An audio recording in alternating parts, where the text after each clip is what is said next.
اسبہ بنتا ہے، میراث ملتی ہے، تو وہاں پر سبب ارث ہے ابوت۔ ابوت یعنی باپ ہونا۔ تو باپ کو، دادا کو جو میراث ملتی ہے، سبب ارث ہے ابوت، باپ ہونا۔ تو قاتل بیٹا میں سبب ارث موجود ہے، یعنی بیٹا ہونا، لیکن دوسرے ذاتی وصف کی وجہ سے میراث کا استحقاق ختم ہو گیا۔ دوسرا سبب ارث جو ہے کسی ذاتی وصف کی وجہ سے، وصف جو ہے یہاں پر جس نے میراث سے روک دیا، وہ ذاتی وصف ہے صفت قتل کا، اس کی ذات سے متصف ہو جانا، اس کی ذات کا صفت قتل سے متصف ہو جانا۔ جس بیٹے نے قتل کیا، کیا بولتے ہیں اس کو؟ قاتل۔ قاتل کا مطلب کیا ہوا؟ تو جیسے عالم ہے، عالم کا مطلب وہ ذات ہے، فلاں آدمی عالم ہے، یعنی وہ ایسی ذات ہے جس میں صفت علم متصف ہے۔ کاذب، جھوٹ بولنے والا، کاذب اسم فاعل، یعنی کاذب، آپ نے جس آدمی کو کاذب کہا، گویا وہ ایسی ذات ہے جس کے ساتھ صفت کذب متصف ہے۔ صفت کذب سے متصف جو شخص ہے وہ کاذب ہے۔ تو ایسی قاتل جو ہے ایسی ذات ہے جس کے ساتھ صفت قتل متصف ہے۔ تو یہ صفت ذاتی، اس کی ذات کے ساتھ یہ صفت جڑ گئی قتل کی، تو وہ ٹھہرا قاتل، وہ قرار پایا قاتل۔ تو ذات میں ایسا وصف پایا گیا جس نے میراث سے محروم کر دیا، میراث کا استحقاق ختم کر دیا، اور وہ ہے قتل۔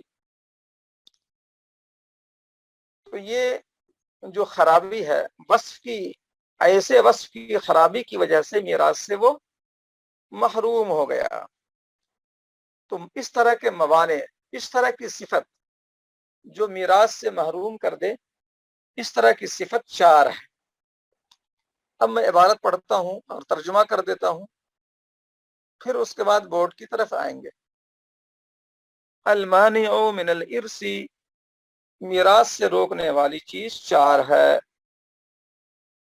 نمبر 1 الرق، نمبر 1 غلامی، چاہے پوری ہو چاہے ناقص ہو، پورا کا پورا غلام ہو یا یہ کہ پورا کا پورا غلام نہ ہو، ناقص ہو۔ اور نیچے کیا لکھا ہوا ہے؟ نیچے لکھا ہوا ہے کالقنی والمکاتبی کالمدبری۔ قن کا مطلب غلام محض، جو غلام ہے اور مکمل غلام ہے۔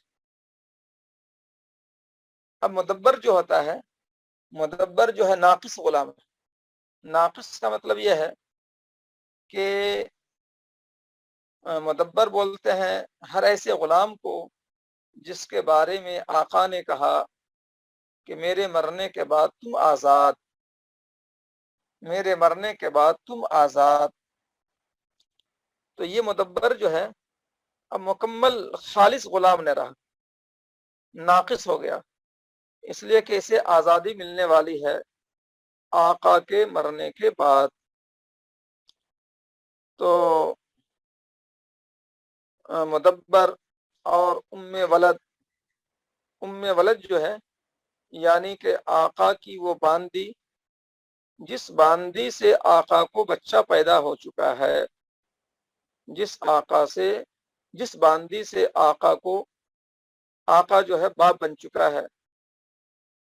تو باندی جس سے آقا نے استمتاع کیا اور اس سے بچے پیدا ہو گئے، تو ایسی باندی ام ولد ہو جاتی ہے۔ اور اس کا فائدہ کیا ہوتا ہے ام ولد ہونے کا؟ کہ آقا کے مرنے کے بعد خود بخود یہ باندی آزاد ہو جاتی ہے، یہ باندی آزاد ہو جاتی ہے۔ تو ولد بھی کیا ہے؟ یہ ایسی باندی ہے جو خالص باندی نہ رہی بلکہ اسے آزادی ملنے والی ہے، تو یہ ناقصن میں آ جائے گا، ناقصن مدبر ولد۔ اور وافرن، وافرن کا مطلب یہ ہو گیا کہ خالص غلام، مکمل غلام۔ تو مکمل غلام میں جیسا کہ غلام محض ہے اور مکاتب بھی ہے۔ مکاتب بھی یہ میراث میں حصہ نہیں پائے گا۔ مکاتب کس طرح کے غلام کو بولتے ہیں؟ مکاتب ایسے غلام کو کہا جاتا ہے جس سے آقا نے مکاتبت کا معاملہ کر لیا ہو۔ مکاتبت کا معاملہ کرنے کا مطلب کیا ہے؟ یعنی آقا نے غلام سے کہا کہ تم مہینہ مہینہ اتنا اتنا روپیہ ادا کرو، ٹوٹل اتنا روپیہ ادا کرو جس کو مہینے میں بانٹ دے رہا ہوں۔ مثلا ٹوٹل تم 20,000 ادا کرو، مہینے مہینے 1,000 اور 20 مہینے میں 20,000 گویا ہو گیا۔ تو اس طرح سے مکمل جو ہے تم بدلے کتابت ادا کر دو اور تم آزاد۔ تو بدلے کتابت کا معاملہ کرنے کے بعد، مکاتبت کا معاملہ کرنے کے بعد یہ مکاتب جو ہے ابھی بھی وہ غلام ہے اور مکمل غلام ہے۔ جب تک مکمل ادائیگی نہیں ہو جائے گی وہ غلام ہی ہے۔ جب روپے کی مکمل ادائیگی ہو جائے گی تو یہ مکاتب کیا ہو جائے گا؟ آزاد ہو جائے گا۔ تو بہرحال مکاتب ہو یا مدبر ہو یا قن محض ہو، خالص غلام ہو، یہ سب کے سب میراث میں حصہ نہیں پاتے ہیں۔ میراث میں یہ جو ہے غلام غلامی چاہے مکمل ہو چاہے غلامی ناقص ہو، میراث میں حصہ نہیں پاتے ہیں۔ تو یہ ہو گیا پہلا۔ دوسرا جو ہے سب، یہ تو دور ہے نہیں، اب تو غلامی کا دور نہیں رہا، اب معنی ارث میں سے گویا کہ پہلا ختم ہو گیا۔ معنی ارث جو ہے وہ 4 ہیں اور عملی طور پر جو ہمارے لیے وہ 2 ہی ہیں، 4 کے بجائے 2 ہی ہیں، جس کا عملاً ہمیں سامنا ہو سکتا ہے۔ ہاں، اور دوسرا ہے قتل۔ کون سا قتل؟ وہ قتل جس سے قصاص کا وجوب متعلق ہو یا کفارہ متعلق ہو۔ اب کون سا قتل ہے جس سے قصاص واجب ہوتا ہے، کون سا قتل ہے جس سے کفارہ واجب ہوتا ہے؟ تو میں نے گروپ میں وہ بھیج دیا ہے تاکہ آپ جو ہے یہ دیکھ لیں کہ جس قتل کی بنیاد پر قاتل میراث سے محروم ہوتا ہے وہ کون سا قتل ہے۔ تو اس تحریر کی طرف آئیں گے بعد میں۔ والقتل الذي يتعلق به وجوب القصاص بالكفارہ،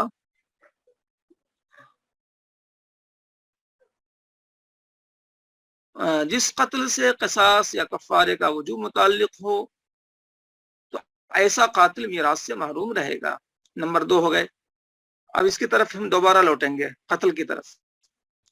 واختلاف الدینین، نمبر 3 دین کا اختلاف۔ اب دین کا اختلاف کا کیا مطلب ہے؟ دین کے اختلاف کا مطلب یہ ہے کہ مسلمان اور کافر ایک دوسرے کے وارث نہیں ہوں گے۔ 2 دین کا مطلب ایک طرف اسلام ہے، دوسری طرف کفر ہے۔ اب کفر میں کیٹیگری ہے، کفر میں کئی قسمیں ہیں، یعنی کئی طرح کے کفار ہیں۔ کوئی جو ہے یہودی ہے، کوئی عیسائی ہے، کوئی پارسی ہے، کوئی ہندو ہے، کوئی جو ہے جین مذہب کا ہے، کوئی بدھ مذہب کا ہے، کوئی سکھ ہے تو مذہب جو ہے مختلف ہو سکتا ہے جو کہ کفر کے دائرے میں آتے ہیں. تو جتنے بھی کفار ہیں چاہے وہ کسی بھی کیٹیگری کے ہوں وہ سب کے سب جو ہیں مسلمان کے وارث نہیں ہوں گے. اور کافر کسی بھی کیٹیگری کے ہوں وہ مر جائیں تو مسلمان وارث نہیں ہوں گے. مسلمان وارث نہیں ہوں گے. اب باپ جو ہے کافر ہے چاہے کفر کی کوئی بھی قسم ہو, باپ جو ہے کافر ہے مر گیا اور کوئی بھی بیٹا مسلمان ہو گیا تو بیٹے کو میراث نہیں ملے گی. بیٹا مسلمان ہے بیٹے کو میراث نہیں ملے گی.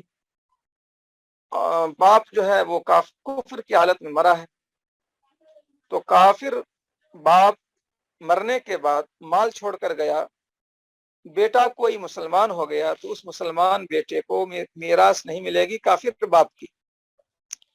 اس کا الٹا کہ باپ جو ہے مسلمان ہے اور کوئی بیٹا کافر ہو گیا تو باپ مسلمان اب انتقال کرتا ہے اور کچھ مال چھوڑ کر جاتا ہے اور اس کے بیٹوں میں سے کوئی بیٹا کافر ہو گیا تو اس کافر بیٹے کو میراث نہیں ملے گی, چاہے کفر کی کسی بھی قسم میں ہو, چاہے وہ یہودی بن گیا, چاہے عیسائی بن گیا, چاہے وہ ہندو بن گیا, چاہے بدھسٹ بن گیا, چاہے جینی بن گیا, چاہے سکھ بن گیا, اس سے بحث نہیں. کفر میں کوئی بھی چلا گیا, کسی بھی کفر کی قسم میں چلا گیا, وہ میراث سے محروم ہو جائے گا.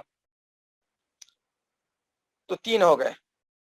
اس سلسلے میں حدیث موجود ہے لا يرث المسلم الكافر ولا الكافر المسلم, لا يرث المسلم الكافر ولا الكافر المسلم. حدیث کے شریف کے الفاظ تھے کہ مسلمان کافر کا وارث نہیں ہوگا اور کافر جو ہے مسلمان کا وارث نہیں ہوگا. اس حدیث کی بنیاد پر یہ ایک اتفاقی مسئلہ ہے کہ یہ مانع ارث میں سے ہے.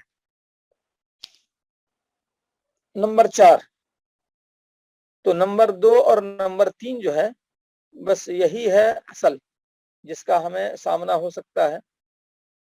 نمبر 1 کا دور نہیں ہے غلامی کا, اور نمبر 4 جو ہے یہ بھی ابھی بات آ رہی ہے, نمبر 4 بھی یہ زیادہ جو ہے سامنے آنے والا نہیں ہے. وہ نمبر 4 کیا ہے؟ اب نمبر 4 یہ ہے واختلاف الدارین, دو ملکوں کا اختلاف. اب دو ملکوں کا اختلاف جو ہے وہ کیا مطلب ہے کہ ایک فریق ایک ملک میں ہے, دوسرا فریق دوسرے ملک میں ہے. دو فریق سے میری مراد کیا ہے؟ ایک ہے مورث, ایک ہے وارث. وارثین جو ہیں درجنوں ہو سکتے ہیں, وہ ایک فریق. وارث بننے والے ایک فریق اور دوسرا فریق مورث. تو مورث جو ہے کوئی ایک ہے جس کا انتقال ہوا ہے اور اس کا مال تقسیم ہونے والا ہے. تو مورث ایک فریق اور وارث ایک فریق. تو اگر مورث کسی ایک ملک میں ہے اور وارث کسی دوسرے ملک میں ہے تو ایک دوسرے کی میراث کے حقدار نہیں ہوں گے. اب باپ جو ہے امریکہ میں ہے, اب بیٹا جو ہے روس میں ہے. باپ کا انتقال ہوا امریکہ میں تو روس میں جو موجود بیٹا ہے وہ میراث میں حصہ نہیں پائے گا. یا بیٹا کا انتقال ہو گیا اور باپ زندہ ہے امریکہ میں اور بیٹا ہے روس میں, تو روس میں روس میں جو بیٹا تھا انتقال کر گیا, اب اس کا ترکہ امریکہ میں موجود باپ کو نہیں ملے گا. تو باپ زندہ ہے اور بیٹا مر گیا ہے, تو بیٹے کی میراث جو کہ روس میں تھا اس کی میراث باپ کو جو کہ امریکہ میں ہے نہیں ملے گی, میراث نہیں ملے گی. تو دو ملکوں کے اختلاف کی وجہ سے میراث سے محرومی ہوگی. دو ملکوں کا اختلاف تو میراث سے محرومی کا سبب ہے. لیکن بات اصل میں یہ ہے کہ دو ملکوں کے اختلاف کی وجہ سے جو میراث میں محرومی ہوتی ہے یہ صرف اور صرف کافروں کے درمیان کی بات ہے، کافروں کے درمیان کی بات ہے، مسلمانوں کے درمیان کی بات نہیں ہے۔ یعنی مسلمان میں ایک فریق دنیا کے ایک کونے میں ہے اور دوسرا فریق دوسرے کونے میں ہے دنیا کے، یعنی مورث اور وارث، ایک فریق مورث ایک فریق وارث۔ تو ایک فریق دنیا کے ایک کونے میں ہے اور دوسرا فریق دنیا کے دوسرے کونے میں ہے۔ تو ایک فرض کر لیجئے کہ باپ جو ہے آسٹریلیا میں ہے اور بیٹا جو ہے میکسیکو میں ہے، امریکہ کا علاقہ میکسیکو جو اقصی مغرب کہلاتا ہے، یا شکاگو وغیرہ ہے اقصی مغرب کہلاتا ہے، آسٹریلیا جو ہے مشرق میں ہے، اور اقصی مشرق جو ہے مثلا فیجی ہے، ناروے جو ہے یہ بالکل ہی اقصی مشرق ہے، یعنی اس قدر جو ہے وہ اقصی مشرق ہے، پورب کا ایسی انتہا ہے کہ مزید پورب چلے جائیں تو پچھم شروع ہو جاتا ہے۔ اگر آپ جو ہے دنیا گول ہے اور کوئی گول چیز جو ہے گن ہی لے لیں اور مغرب میں جاتے جاتے جاتے اور مغرب میں چلے جائیں تو اچانک مشرق میں چلے جائیں گے۔ تو اسی طرح ناروے میں وہ علاقہ ہے جو اقصی مشرق ہے، مزید آگے بڑھ جائیں گے تو مغرب ہو جائے گا۔ بہرحال وہ ایک الگ بحث ہے۔ تو مسلمان مورث، مسلمان وارث، مورث کا انتقال کہیں ہو رہا ہو ناروے میں، اور وارث مسلمان جو ہے، مورث باپ مسلمان ناروے میں ہے اور وارث بیٹا میکسیکو میں ہے، تو میراث سے محرومی نہیں ہوگی، میراث میں حصہ پائیں گے، مسلمان کہیں بھی ہوں، مورث کہیں بھی ہوں، وارث کہیں بھی ہوں، میراث میں حصہ پائیں گے۔ تو اس کا تعلق صرف کفار سے ہے جو کہ ملکوں کا اختلاف رکھتے ہوں، تو پھر یہ موانع ارث میں سے ہے۔ اب یہ بات کہ کفار کی بات یہاں کیوں لائی گئی کہ کافر باپ مر گیا امریکہ میں اور وارث بیٹا زندہ ہے اس کا روس میں، تو روس والا بیٹا حصہ نہیں پائے گا اپنے مرنے والے جو امریکہ میں باپ تھا۔ یہ سب مسئلہ لانے کی کیا ضرورت پیش آئی؟ تو اس لیے ضرورت پیش آئی کہ حقیقت میں ایک مسلم ملک کو اور مسلم دارالقضاء کو اس بیچ میں پڑھنے کی ضرورت ہی نہیں ہے۔ مثلا سعودی عرب ہے، اسلامی مملکت ہے، اس کو اس سے مطلب ہی نہیں ہے کہ ایک شخص کافر امریکہ میں مرا، اس کا بیٹا روس میں ہے، تو اس کو ترکہ دینے کی فکر سعودی عرب کرے، اس سے کوئی مطلب ہی نہیں ہے۔ تو اس طرح کے مسئلے کو لانے کی ضرورت ہی نہیں تھی۔ لیکن ضرورت اس لیے ہے کہ اگر ان کا معاملہ دارالاسلام کے قاضی کے پاس آ جائے، اگر روس میں موجود جو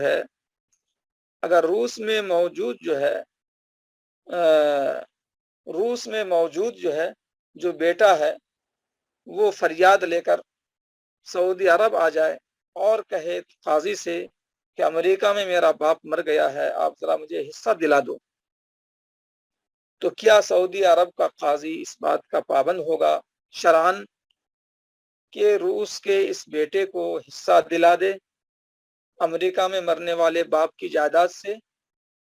تو نہیں، جواب ہے کہ نہیں۔ سعودی عرب کے قاضی پر شرعاً اس بات کی ذمہ داری نہیں ہے کہ وہ رشیا میں موجود بیٹے کو حصہ دلائے اس کے باپ مرنے والے باپ جو امریکہ میں مرا ہے، تو دونوں عیسائی ہیں یا دونوں یہودی ہیں یا کچھ اور ہے۔ تو یہ بات ہو گئی کہ ہمیں اس مسئلے کی ضرورت اس لیے پیش آئی کہ معاملہ جو ہے دارالاسلام کے دارالقضاء میں آ گیا، تو ہم کیا جواب دیں گے؟ تو ہم جواب یہی دیں گے کہ بھائی ہمارے اختیار میں نہیں ہے، یہ کام ہم پر شرعاً واجب نہیں ہے۔ اب اگر قاضی صاحب یا حکومت کے سفیر وغیرہ اس معاملے میں آگے بڑھ کر کچھ کوشش کریں اخلاقی انسانی، وہ الگ بات ہے، لیکن شرعن جو ہے میراث دلانے کا حقدار نہیں بنتا ہے دارالقضا والا۔ قاضی پر شرعن واجب نہیں ہے کہ وہ اس طرح کی کوشش کرے، یہاں پر اختیاری نہیں ہے۔ تو یہ مثال بن گئی اب الحربیین من دارین مختلفین، دو الگ الگ دار کے دو حربی، بلکہ ترجمہ دیکھ لیجئے، اختلاف الدارین اما حقیقتا کالحربی والذمی او حکما کالمستامن والذمی اب الحربیین من دارین مختلفین، دو دار کا اختلاف ہو یا تو حقیقی ہو، جیسے کہ حربی کافر اور ذمی کافر، اس کو میں مثال سے سمجھاتا ہوں بورڈ پر، یا حکمن دار کا اختلاف ہو جیسے مستامن اور ذمی، یا دو مختلف دار میں رہنے والے حربی، یہ تین شکلیں ہیں، اس کو میں بورڈ پر سمجھاتا ہوں۔ تو بہرحال یہ مسئلہ جو ہے کافروں کا ہے، مسلمانوں کا نہیں ہے، اختلاف دار والا معنی ارث میں سے، لہذا یہ چوتھا بھی جو ہے یہ ہمارے زیادہ کام کا نہیں رہا۔ جب ہمارے زیادہ کام کا نہ رہا اور پہلا بھی کام کا نہ رہا تو دوسرا اور تیسرا بس یہی دو ہمارے کام کا ہے، یعنی موانع ارث میں سے ایک قتل ہے اور دوسرے اختلاف دینین ہے، چار میں سے یہی دو جو ہے ہمارے لیے کارکرد ہے۔ آخری لائن اس باب کی پڑھ ہی لیتے ہیں تاکہ ترجمے سے فراغت ہو جائے۔ آگے جو ہے اگلا باب جو ہے دیکھ لیں آپ، باب معرفت الفروض مستحق، یہ اگلا باب ہے، تو یہاں گویا کہ ایک مستقل بحث بعد میں ہوگی۔ تو یہ موانع ارث باب کی جو آخری لائن ہے اس کا ترجمہ دیکھ ہی لیتے ہیں۔ دار یعنی ملک، ملکوں کا اختلاف کب مانا جاتا ہے؟ اب جیسے کہ آج کل بعض ملک وہ ہے جن کا الگ الگ ہونا تو بالکل واضح ہے، اب رشیا ہے اور امریکہ ہے، سعودی عرب ہے اور پاکستان ہے، ہندوستان ہے، یہ سب ملک الگ الگ ہے۔ بعض ملک وہ ہے جہاں آپ کو جو ہے تھوڑا سا شبہ بھی ہو سکتا ہے کہ یہ الگ الگ ملک ہے یا ایک ملک ہے۔ اب جیسے کہ شارجہ ہے اور دبئی ہے تو تھوڑا شبہ ہوگا کہ شارجہ جو ہے الگ ملک ہے اور دبئی الگ ملک ہے یا ایک ملک ہے۔ تو ہمیں یہ دیکھنے کی ضرورت ہے کہ ملک الگ الگ کیسے مانا جاتا ہے۔ انما تختلف، ملک مختلف ہو جاتا ہے دو باتوں سے۔ اگر دو باتیں پائی جا رہی ہیں تو سمجھیے کہ ملک الگ الگ ہے، چاہے آپس میں کتنا بھی اتحاد ہو۔ اب برطانیہ ہے، امریکہ ہے، کتنی بھی دوستی ہو لیکن دونوں شرطیں پائی جا رہی ہیں، اور دو شرطیں کیا ہیں؟ باختلاف المناعتی والملکی، والملکی ملک کے معنی بادشاہ، تو بادشاہ اور لشکر کے اختلاف سے منع، مانع کی جمع منع، اس کے معنی روکنے والے، اور روکنے والے کون ہوتے ہیں؟ فوجی ہوتے ہیں، اس لیے نیچے لکھا ہوا اے العسکر، فوج۔ تو اس ایریے کی فوج مستقل ہے اور بادشاہ بھی مستقل ہے، حاکم و فرما روا۔ تو برطانیہ کا حاکم و فرما روا مستقل ہے، پوری اس کی کابینہ ہے، پورے کیبنٹ ہے، اور پوری مستقل فوج ہے، سرحد بھی ہے۔ اور امریکہ تو بہت دور ہے وہاں سے، برطانیہ سے کافی دور ہے، زمینی فاصلہ بھی اچھا خاصا ہے۔ تو دوستی اور کتنا بھی ہم نوالا ہم پیالہ ہوں، پھر بھی امریکہ الگ ملک اور برطانیہ الگ ملک، اس لیے کہ دونوں کی فوج بھی الگ ہے، دونوں کا بادشاہ بھی الگ ہے۔ تو یہ بات جو ہے پائی جائے جہاں بھی، وہاں ملکوں کا اختلاف ہو جائے گا۔ اسی لیے آپ دیکھیں کہ دبئی کے اندر بھی یہ تعریف پائی جا رہی ہے کہ وہاں کی فوج الگ ہے، اور وہاں دبئی کا بادشاہ الگ ہے، اور شارجہ کا الگ ہے، ابو ظبی کا الگ ہے، تو فوج بھی الگ ہے اور بادشاہ بھی الگ ہے۔ لہذا یہ الگ الگ ملک ہیں لیکن ان کا اتحاد بعض چیزوں میں ہے. تو 7 جو ہے وہ اسٹیٹ کی طرح ہے سمجھیے، لیکن 7 مل کر ایک ہیں، عجمان، العین وغیرہ وغیرہ.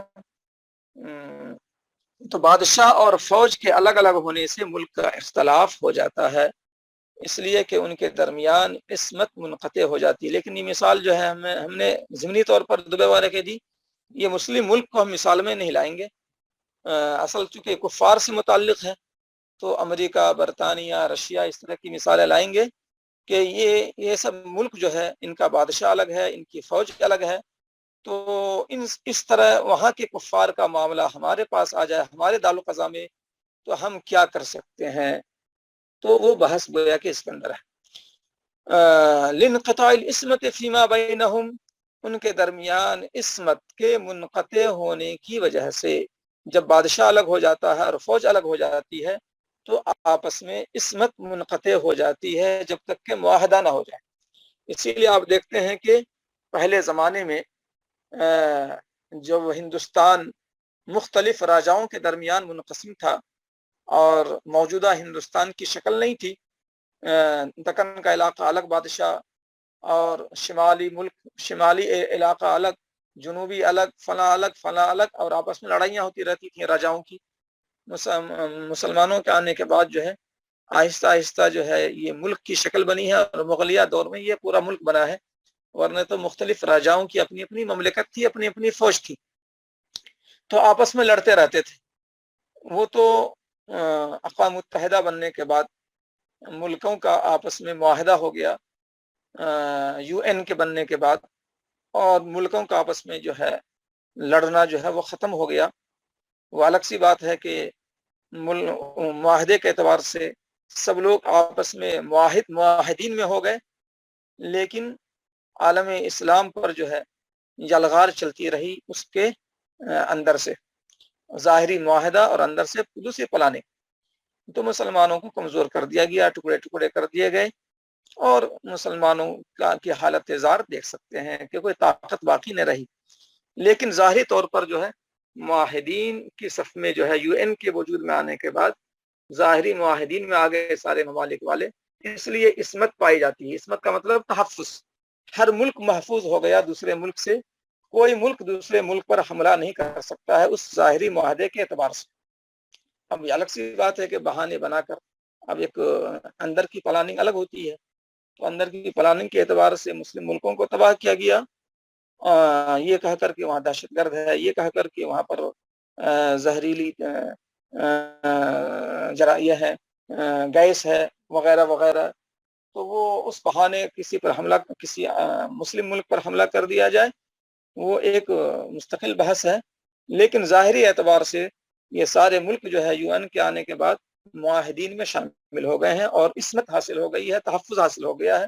معاہدے کے بغیر دو ملکوں کے درمیان اصولاً عصمت نہیں رہتی ہے. اصل بھی میں یہ کہنا چاہ رہا تھا کہ معاہدہ جب نہ ہوا ہو دو ملکوں کے درمیان تو یہ دو ملک والے آپس میں ایک دوسرے سے لڑنے کے مجاز ہوتے ہیں اور عصمت ان کے درمیان منقطع ہو جاتی ہے. تو آپ دیکھیں کہ آج بھی رشیا اور امریکہ یو این کے آنے کے باوجود جو ہے جب دو طاقتور ملک جو ہے آپس میں ٹکراتے ہیں تو یو این جو ہے غائب ہو جاتا ہے. کسی نے اقوام متحدہ کی جو ہے تعریف کی ہے کہ جب دو طاقتور ملک آپس میں ٹکرائیں تو اقوام متحدہ ہی غائب ہو جاتا ہے. تو بہرحال امریکہ اور رشیا کے ٹکرانے کے شکل میں آپ دیکھیں کہ معاہدے کے باوجود آپس میں ٹکرا رہے ہیں. تو عصمت جو ہے گویا کہ دو ملکوں میں آپس میں بنیادی طور پر باقی نہیں رہتی ہے. عصمت یعنی تحفظ، دو ملکوں کے درمیان جو ہے تحفظ نہیں رہتا ہے بنیادی طور پر جب تک کہ آپس میں معاہدہ نہ ہو جائے. یہ جملہ اصل میں بتلانا چاہ رہا تھا، لانقطاع العصمت فیما بینہم، کہ ان ملکوں کے درمیان آپس میں عصمت منقطع رہتی ہے. عصمت یعنی تحفظ. تو دو ملکوں کا آپس میں تحفظ نہیں رہتا ہے اس وقت تک جب تک کہ آپس میں معاہدہ نہ کر لیں، نہ جنگ کا، عدم جنگ نہ کرنے کا معاہدہ نہ کر لیں تو بنیادی طور پر دو ملکوں کے درمیان عصمت اور تحفظ نہیں رہتا ہے. تو اس طرح سے دار کا اختلاف ہوتا ہے، دو ملکوں کا اختلاف ہوتا ہے، یا اختلاف سے مراد لڑائی جھگڑا نہیں، دو ملکوں کا اختلاف کا مطلب ہوا دو ملک کا الگ الگ شمار کیا جانا. انما تختلف، دار مختلف ہوتے ہیں لشکر اور بادشاہ کے الگ الگ ہونے سے. تو اختلاف سے مراد یہاں جھگڑا نہیں ہے، اختلاف سے مراد ہے دو ملکوں کا الگ الگ شمار کیا جانا. تو دو ملک کیسے الگ الگ شمار ہوتے ہیں؟ تو دو بنیادیں ہو گئی، لشکر اور بادشاہ کے الگ الگ ہونے سے. تو بہرحال یہ مسئلہ جو ہے، یہ پورا کا پورا مسئلہ جو ہے اختلاف دارین والا، یہ مسلمانوں کے سلسلے میں ہے ہی نہیں، کیونکہ مسلمان جہاں بھی ہوں کونے میں وہ آپس میں ایک دوسرے کے وارث ہوتے ہیں، یہ صرف کفار کا مسئلہ ہے. تو اب جو ہے دیکھتے ہیں ٹائم کتنا بچا ہے. تو ٹائم زیادہ نہیں بچا ہے، پھر بھی میں تھوڑا سا بورڈ کی طرف آتا ہوں. اور قتل والی جو بات ہے 5 قسمیں وہ آپ پڑھ لیجئے سکون سے، بعد میں اس کو پڑھنے کے بعد میں کل اس کی وضاحت کر دوں گا. آج بورڈ کی طرف میں آتا ہوں. تو اختلاف دارین کو کی جو یہاں 3 شکلیں ہیں، اما حقیقتاً او حکماً. تو حقیقتاً کی مثال حربی اور ذمی، اور حکماً کی مثال مستامن و ذمی. اور اب الحربیین من دارین مختلفین. یہ 3 شکلیں جو ہے میں بورڈ پر لکھ دیتا ہوں، اس کے بعد مثال سے اس کو سمجھ لیں گے. ہاں اب دیکھیے، حقیقتاً کالحربی والذمی او حکماً کالمستامن والذمی. دار الاسلام حربی کا مطلب ہوا، حربی کا مطلب ہے دار الحرب کا باشندہ، اور ذمی کا مطلب ہوا دار الاسلام کا کافر باشندہ. دار الاسلام کا کافر باشندہ جو کافر باشندہ جو جزیہ دے کر رہتا ہوں.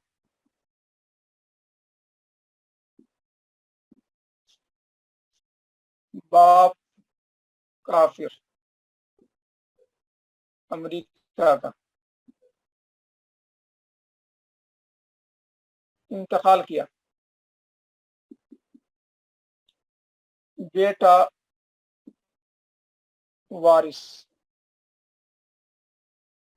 باشندہ کہاں کا ہے؟ سعودی عرب میں. سعودی عرب میں ذمی ہے، ذمی کی حیثیت سے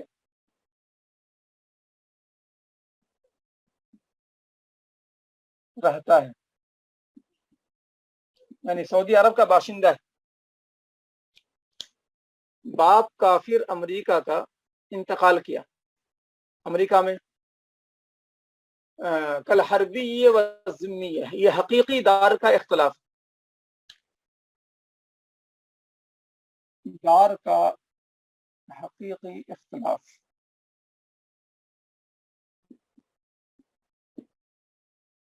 دار کا حقیقی اختلاف، باپ کافر امریکہ کا انتقال کر گیا امریکہ میں، بیٹا وارث سعودی عرب میں ذمی کی حیثیت سے رہتا ہے. اب یہاں پر بات یہ ہوئی کہ اس کافر بیٹے نے، ارے لائٹ ہی چلی گئی، اب تو زبان ہی بولنا پڑے گا. اتفاق سے لائٹ چلی گئی تو میں زبان سے ہی سمجھا دیتا ہوں. ہاں کل ہی کر لیں گے، اس لیے کہ ٹائم بھی زیادہ نہیں بچا ہے اور بحث جو ہے مکمل نہیں ہوگی. اچھا ٹھیک ہے، یہ دار کے اختلاف کی جو مثالیں ہیں انشاءاللہ میں کل پیش کر دیتا ہوں. لیکن جو ہے جو میں نے پوسٹ کیا ہے اس کو آپ حضرات پڑھ کے آئیے، قتل کی 5 قسموں کو پڑھ کے آئیے، اور اچھی طرح 2 بار 3 بار جب تک سمجھ میں نہ آئے تب تک پڑھ کے آئیے. اور پھر جو ہے اس کو کل دیکھ لیں گے بورڈ پر. ٹھیک ہے، تو آج کا سبق جو ہے انشاءاللہ آج کا سبق یہیں پہ ختم کرتے ہیں. انشاءاللہ کل پھر حاضری ہوگی. السلام علیکم ورحمۃ اللہ وبرکاتہ.